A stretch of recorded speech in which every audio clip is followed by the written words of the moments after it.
আসসালামু আলাইকুম ওয়ারহমতুল্লাহ।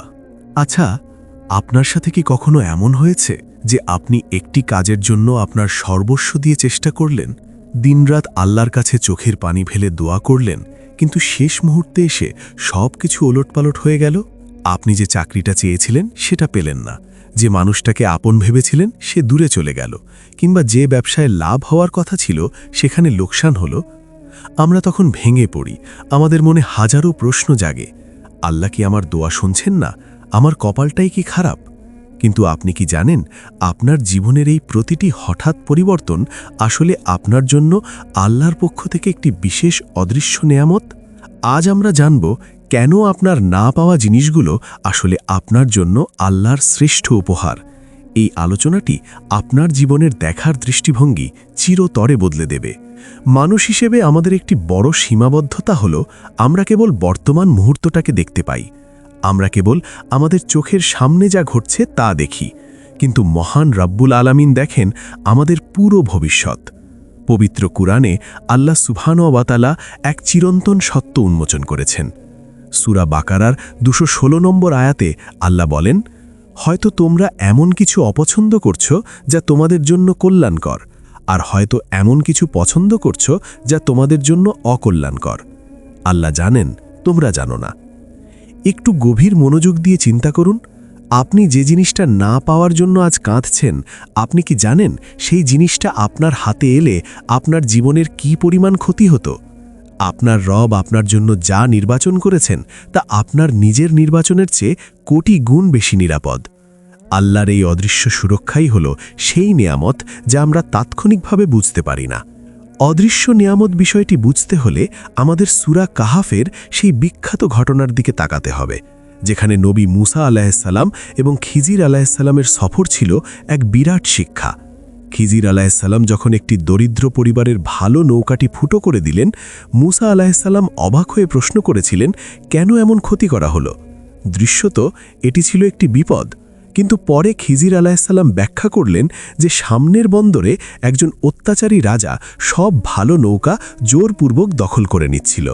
নৌকাটি ফুটো ছিল বলেই সেই দরিদ্র জেলেরা তাদের একমাত্র আয়ের উৎসটি হারানো থেকে বেঁচে গেল। আমাদের জীবনেও যখন কোনো কিছু ভেঙে যায় বা নষ্ট হয়ে যায়, তখন আমরা ওই জেলের মতোই কাঁদি। আমরা বুঝতে পারি না যে আল্লাহ আমাদের নৌকায় একটি ছোট আঘাত দিয়েছেন, যাতে বিশাল কোনো দস্যু বা বিপদ আমাদের সব কিছু কেড়ে নিতে না পারে। এটিই হল আল্লাহর নীরব সুরক্ষা, যা কেবল সময়ের ব্যবধানে উন্মোচিত হয়।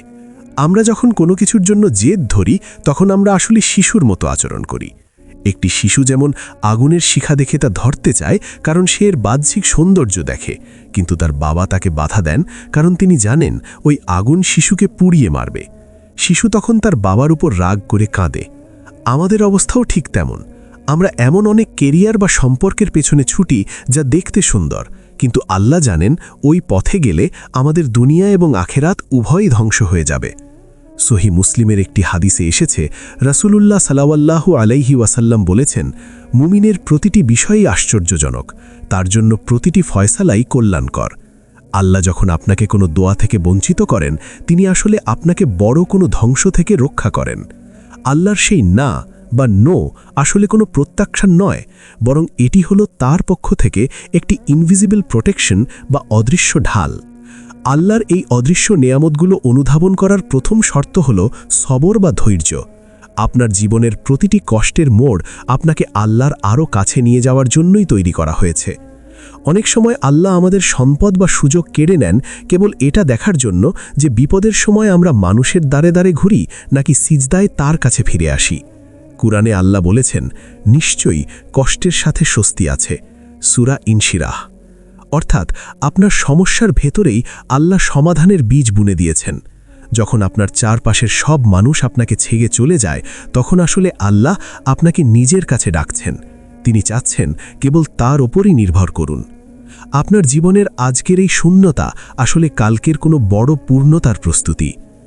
একটু চিন্তা করে দেখুন তো আপনার পেছনের জীবনের কথা। কয়েক বছর আগে হয়তো আপনি এমন কিছুর জন্য কেঁদেছিলেন যা আজ আপনার কাছে কোনো মূল্যই রাখে না। হয়তো সেই না পাওয়া দোয়াই আজ আপনাকে অনেক বেশি সুখী করেছে।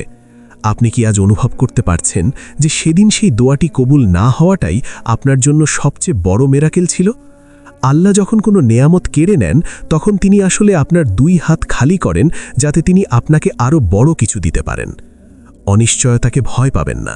অনিশ্চয়তা মানেই হল আল্লাহর কুদরতের ওপর ভরসা করার একটি সুযোগ। আপনি যখন নিজের পরিকল্পনা ত্যাগ করে আল্লাহর পরিকল্পনার উপর সন্তুষ্ট হয়ে যাবেন, তখনই আপনার চোখের সামনে সেই অদৃশ্য নেয়ামতগুলো উন্মোচিত হতে শুরু করবে। তাই বন্ধুগণ, জীবনের কোনো মোড়ে এসে যদি নিজেকে একা বা পরাজিত মনে হয়, তবে একবার আকাশের দিকে তাকিয়ে দীর্ঘ শ্বাস ফেলে বলুন, আলহামদুলিল্লাহ। বিশ্বাস রাখুন, আপনার রব আপনার প্রতি কোনো অন্যায় করছেন না। তিনি আপনার হৃদয়ের প্রতিটি হাহাকার শুনছেন। আপনার জীবনের এই অদৃশ্য নেয়ামতগুলো একদিন আপনি নিজেই আবিষ্কার করবেন, এবং সেদিন আপনার চোখ দিয়ে কৃতজ্ঞতার পানি ঝরবে। মনে রাখবেন, অন্ধকারের পরেই কিন্তু আলোর দেখা মেলে, এবং প্রতিটি পরীক্ষার ভেতরেই আল্লাহর রহমত লুকিয়ে থাকে। আল্লাহ আমাদের সবাইকে তার অদৃশ্য নেয়ামতগুলো বোঝার এবং জীবনের প্রতিটি কঠিন মুহূর্তে অটল থাকার তৌফিক দান করুন। আমিন।